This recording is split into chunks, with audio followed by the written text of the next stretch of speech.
Right, I first need to introduce myself, just a few words about myself. I spoke at the very first ElixirConf EU, which was some years ago, in Krakow. This is not necessarily the conference venue at which we met some 6 years ago, but Krakow is an old historic city and you have lots of nice places there. So next time I hope to host you there as well. Another fun fact about myself is that for many years I used to chair a conference called Lambda Days, which focuses on functional programming, and it presents many languages. Among those are Elixir and Erlang, but also others. So if you are interested in the functional programming paradigm, I wholeheartedly recommend checking this one. And another fun fact about me, I recently co-founded with my wife a new project, which we call Koderki. It's an educational project aiming at kids, and we try to develop some scenarios of lessons which will help us teach young girls computer science. So recently we were hosting a workshop, and this is a picture taken during the workshop where girls attending the workshop were coding numbers and date of birth and some text and later some image with binary format. A lot of fun activities there. Right, so this was all I had about me, and now let's focus on the motivations for today. So I have a number of motivations. As a consultant, as a developer, I want to evaluate a BIM system. What do I mean by evaluation of a BIM system? I want to assess resource allocation, so how we allocated memory, where do we spend CPU cycles, or any other resource that the BIM is managing. And the other thing I want to be able to do is to observe process activity. So do we spawn new processes? Do we terminate such processes? What happens in the system? What those processes are calling? And those motivations were my objectives for many, many years. Working as a consultant, I quite often was called in and joining a project where within a short time frame I had to assess the system and give some recommendations. All right, so this is what the system is doing. This is where the optimizations can be done. So those motivations were my daily job objectives, so to speak. Now, quite often, I found myself in a situation where I wish I had graphical user interface of Erlang or Elixir. Because if I would have, for example, WX widgets library, I could run Observer. I guess many of you have had a chance to use Observer when you were inspecting some features of the VM, some characteristics of it. But it just happens that when you need it, you don't always have the environment in which you can actually spawn a new process and open a graphical interface. Maybe this is the situation you also recognize. You see some situation on a production system or in your test environment, and you wish you had telemetry samples so that you could compute some metrics out of this, which would give you better observability of the system, better understanding of where the resources are used. Or maybe you wish you would have the latest OTP24, which comes with those new features around JIT, and this helps greatly with profiling of a system. There are tools like Perf or BCC, which nowadays, with the latest version of the BIM, can be used to profile the system. And it's really amazing new opportunity for anyone who is interested in profiling. Actually, I want to make a side note here about it, because this is really what I wish I had every time I am inspecting a system.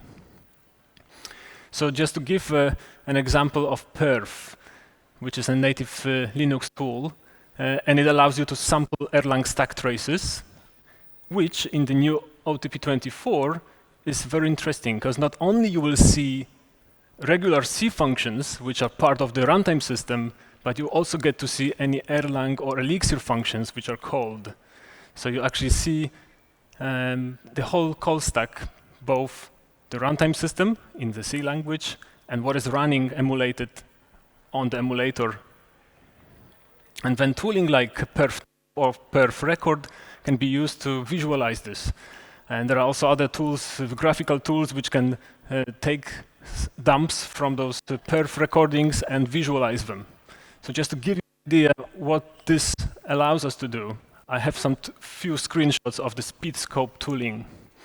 So it's a graphical tool which, given a perf recording, can, let me zoom in, can show you where do we spend time.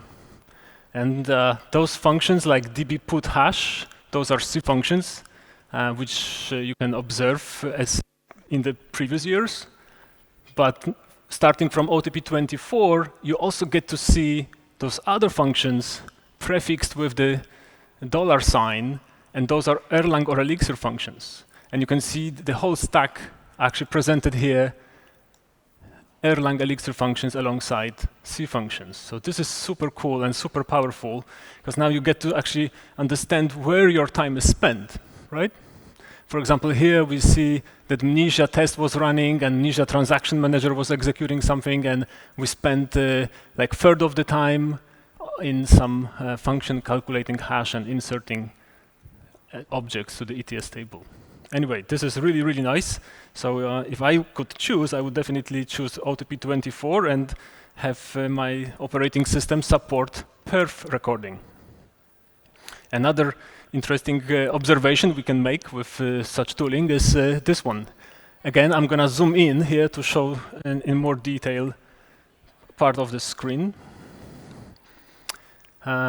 We again are seeing some C functions executed in runtime. Specifically, garbage collect is a C function which, as you can read it, represents the main call of the garbage collector. And by inspecting this call stack further down, you can see that some 20% of time was spent in the major garbage collector, and the remaining 80% was spent in the minor garbage collector. So maybe this is not something that you need to know every time you run a system, but the fact that now we can actually see this deep into the internals of the beam and characteristic of a runtime, this is amazing. It was not possible before OTP24. Anyway, so this was more of a side note. And again, I wish I could use OTP24 every time I'm working with any beam system, but that's not always the case. And the other tool I just wanted to briefly mention here is BCC, which stands for BPF Compiler Collection Tools. And again, this is not new in the Linux world. They've been developed for many years and are used across different stacks. But nowadays, it actually makes sense to use some tooling from this collection. Here, I'm presenting Profile as one of the tools I had a chance to try. And what we did as a part of a hackathon at Erlang Solutions earlier this year was to take this BCC tool and use it as input to the Observer CLI tool and just display some extra information about the call stacks. So imagine you are trying to look at your system the same way as you would do with the top command in Linux, where you can see all the processes of the operating system sorted. And with this BCC tools, you can actually see all the Erlang functions being executed and sorted by time spent in it. And all of this is refreshed real time with minimal overhead. So it's reasonably safe to actually use it on a production system. So again, those are just two examples of really, really nice features and tooling that we now have available, but it requires your specific version of OTP and operating system. And for the sake of this presentation, my motivations are to not make any assumptions about software version. So it could be that we are running some older OTP, 23, 22, whichever one. That we do not have any code instrumentation, by which I mean any telemetry samples, which we can then use to derive some metrics and other things.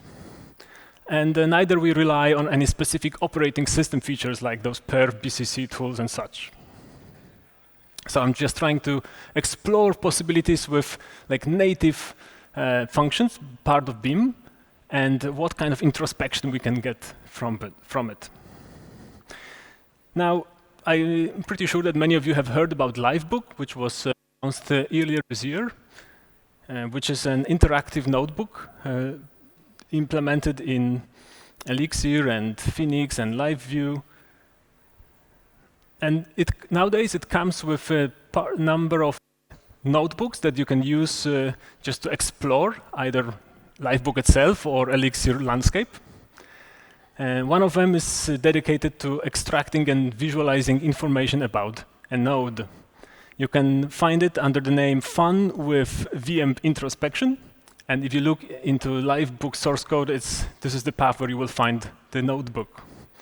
And this is really, really nice. When I saw it for the first time, I was really amazed that nowadays, all in the Elixir technology stack, we can actually run a system and then also run tooling which can introspect the system and visualize it in an interactive way.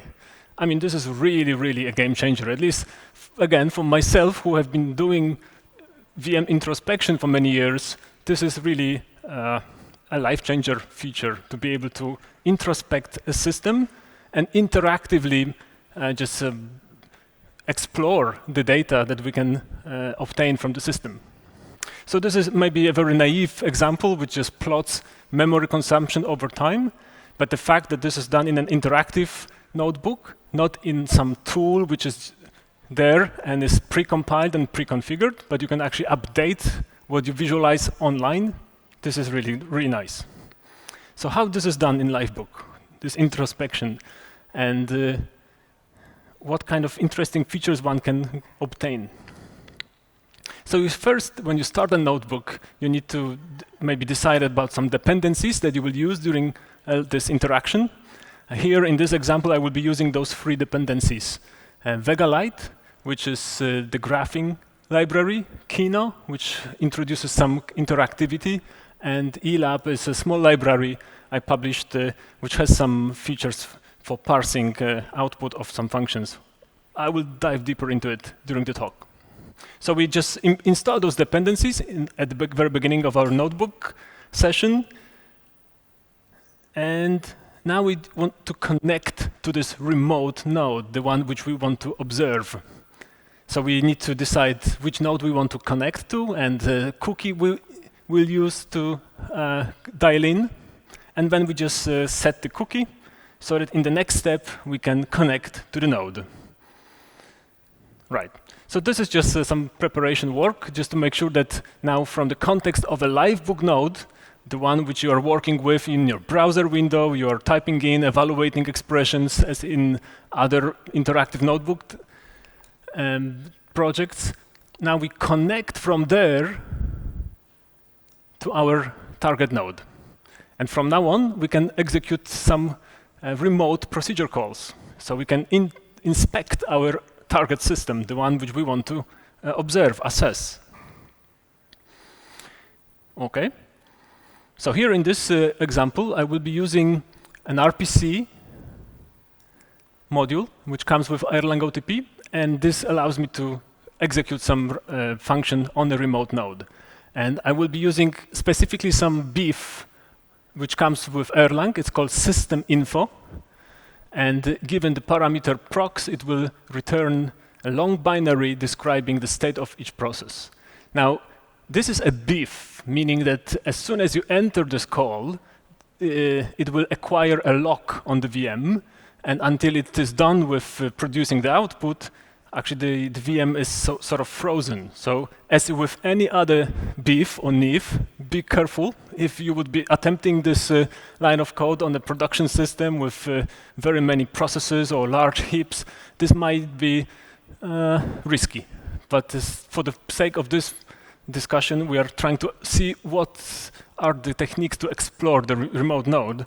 And so I assume that it's safe enough to just execute this. But again, anytime you call a beef, be mindful about its characteristics, that it will not be preempted until it is running. Right, so getting back, we are now executing this on a remote node.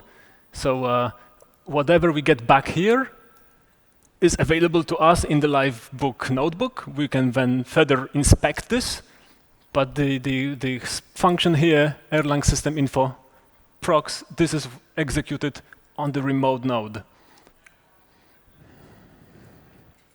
All right, so this small library I mentioned before, it has some parsing functions. It's actually work in progress, so if I will receive any feedback after this talk about what to improve or what to add, what would you like to see, and maybe we can collaborate on expanding this library. For now, what it does, it can just take this information, which is a blob, a binary, and parse it.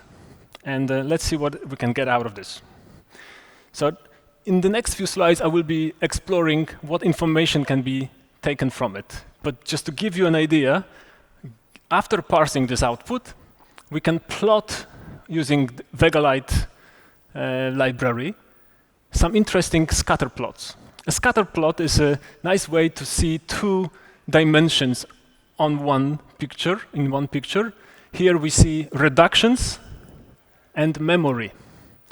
So now, by having a quick look at this graph, you can assess which processes, every dot represents a process, is taking a lot of memory or has executed a lot of reductions. And you can easily tell that whoever is here in the right top corner, those are the guys who are both CPU expensive and memory expensive, right? I mean, here there's no interactivity, it's a slide, but if you would have a mouse cursor here, you could just check it and you would see the PID of the process that occupies this corner of the scatter plot. So it's a very easy way to find the right PID you want to inspect further. And in those interactive Livebook notebooks that come with the project, you can actually see links to Phoenix Live Dashboard, which would take you directly to the view of the live dashboard, and you will be able to inspect the process there. But so once you obtained enough information from the system, we can start to plot such graphs, and they greatly help with assessing the situation. Because no doubt there are some other techniques which would be like sorting a list of processes by memory or sorting them by reductions. So of course, any of this can be done easily in a command line. However, only once you plot it on a graph like this one, you actually start to see some patterns. That those two dimensions actually give you a better way to correlate, oh right, this process is not only expensive memory-wise, but it also keeps on executing lots of operations. So I think it's very useful to plot this information rather than just expect list of sorted elements. How those graphs are created in Livebook? Well, we don't necessarily need to read through this code in detail, but it just starts with this VegaLite object, and then you just configure it with some labels. And for example, I decided to use a logarithmic axis so that we can see it nicely plotted on a two-dimensional plane. And there are some other interesting elements. What I added here also, the very last line, is this one. I'm going to use yet another visual quality of this graph to represent the stack heap size. So let's see what happens if we execute this updated view. We still see pretty much the same picture as on the previous slide. We still have reductions and memory, but now we also encode with the size of those circles how big is the stack and heap size allocated by a process. And this way, other characteristics of the system can be quickly maybe observed, maybe assessed, not only through colors and through like location, but also from the shape or size of those elements. And again, maybe some of you find it useful, maybe some others would have other techniques to inspect such data, but I find it very useful to be able to plot a lot of information on one screen and then have my brain digest this with different graphical features. All right, so now what happens next? Let's say we have now executed some heavy operation. Here in the background, I was running some Mnesia write operations. And now we see that this scale has changed dramatically. The number of reduction has grown to 10 million. And some processes like really on the right-hand side there, and it also consumes a lot of memory. And one can say, well, it's quite easy to spot such outliers. You could, again, sort this list by some column, some characteristic. But if you would have many such processes and you would want to see certain patterns, I bet such visualization is just more useful.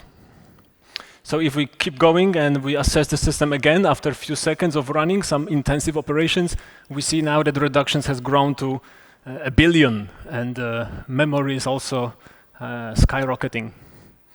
So again, just trying to show here that having visual representation of our data can help quickly assess what's going on. It's not as detailed as would be working with some data in a shell, where you can very precisely distill a piece of information and inspect. But if you want to get a high-level overview of what is the situation, I find those graphs very, very useful. Okay. So this was about processes, but there are other elements of the beam which we want to assess, for example, ports. So the same parser used now to extract information about ports and plotted with pretty much the same Vega-Lite scatter plot, but now using input and output, which is the number of bytes received or number of bytes sent out through a port, will give us a different scatter plot. Here we will see only 3 or 4 ports, so this system was not necessarily busy on the I/O side of things, but shall we have some intensive TCP server here, like HTTP server, I bet we would see a little bit more interesting scatter plot, and then you would see also which ports are busy sending or receiving. In certain network scenarios, this might be also useful to quickly grasp the situation. Right. Now, all of this is explored through a Livebook interactive notebook, and one can say that there's no need to parse all of this information from this obscure beef which we showed before. But the nice thing about this beef is that this is pretty much exactly the same beef which is used when the system as a whole is terminating, and it dumps information about itself before closing. So have you heard about let it crash philosophy? Anyone? Yep, a few people. All right, good. So we can actually read it literally. Let it crash. So now if we would execute Erlang halt let it crash on this remote node, unfortunately the remote node dies and we quickly get feedback that the node is down, no longer able to receive our remote procedure calls. But a very useful thing have happened. Assuming that we had some configuration in place, by which I mean some environment variables set, for example, the path where we want to store the file with the crash dump, or maybe some other configuration settings like how big the dump can be and when to truncate it, or how long we want to wait until the dump is created. Those settings might be useful if you're running a big system and you do not want to consume too much resources dumping the crash. Anyway, assuming that you have this setup already in place, all of the information that we have just plotted interactively with the system can be plotted as an after processing, like a post-mortem processing of what have happened to the system.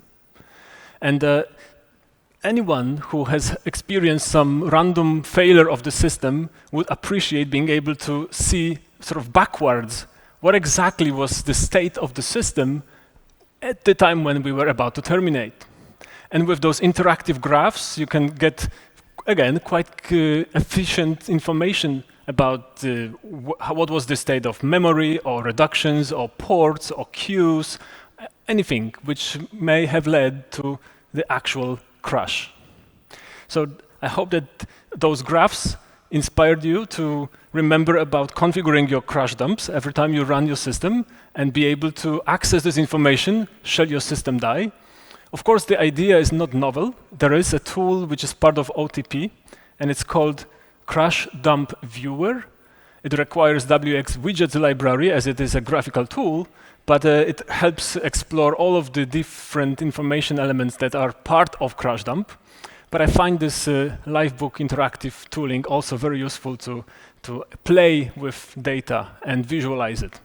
And with the new set of libraries coming every few months, some of you may have noticed that only like 5 days ago, another library was announced called Explorer, which gives us an interesting set of functions to model data and to process data. I can easily imagine that such crash.dump parsing information could be explored with the new Elixir NX Explorer. And maybe in larger systems, it will be useful to actually have some efficient way to process this data. Not only to visualize, but also assess some outliers or calculate some metrics out of this.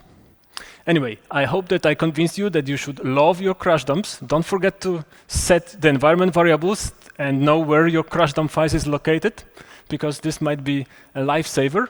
And this is all I had for now. So if there are any questions online or on site, I would be very happy to take them now. Thank you.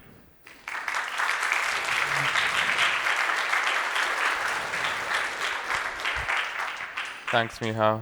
So any questions in person? All right. John, let me just check. Do we have any online that I'm missing here? Is it just the one I'm seeing?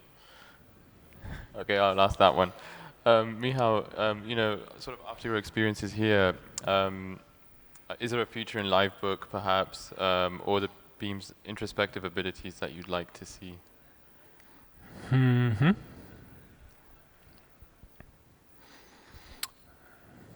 It's not like anything comes to my mind at this moment, because frankly, I still didn't finish exploring these new features of OTP24. Every time I look into some Linux tutorials on how people used to profile systems, I find yet another tooling, which nowadays comes very handy. So frankly, I'm not done yet with OTP24 yet to even start thinking about OTP25. Okay, understood.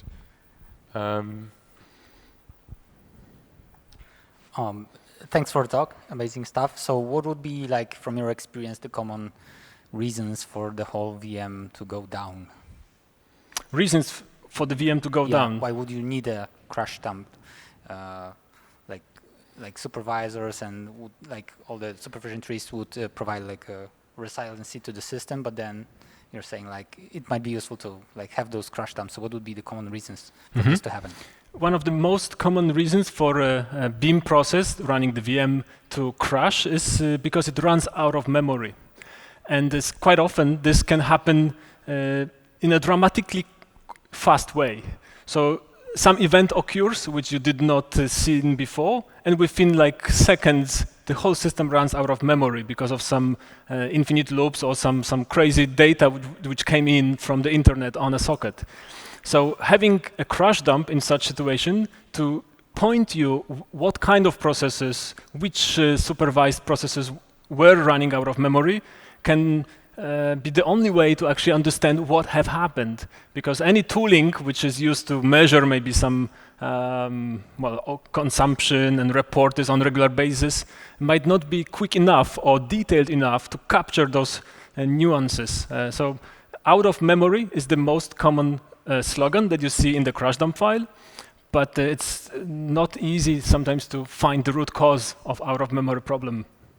I don't recall other like common problems. There is a number of other issues that could cause a system to go down, but yeah, I cannot think of any other. I hope I answered the question. There is one.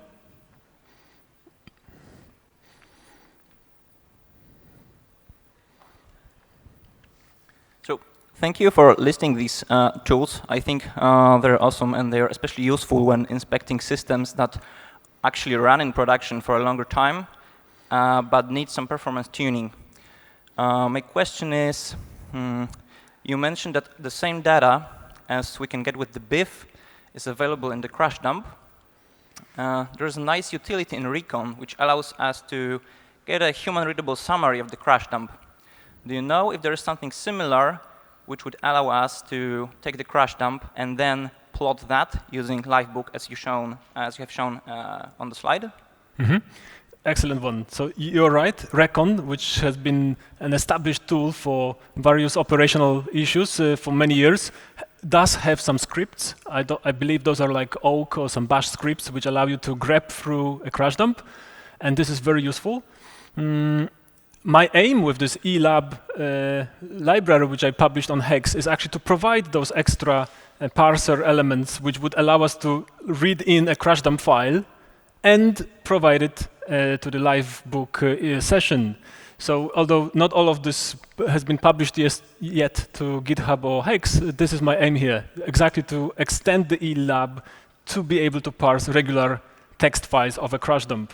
Pretty much in the same way as Recon, but giving us this extra superpowers to manipulate the data and explore it in an interactive way, rather than having some predefined procedures that Recon comes with, which can, for example, list top 10 processes which have consumed most memory, which again is very useful. But if you want to see a bigger picture, it might be just not handy enough. Sure. Any more in-person questions? Okay, let me just do a final check online here. All right, so a quick reminder, we have lightning talks. I guess they're in about 30 minutes. I might be wrong, but end of the day, basically. Let's give Michał a closing round of applause. Thanks, Michał. Thank you.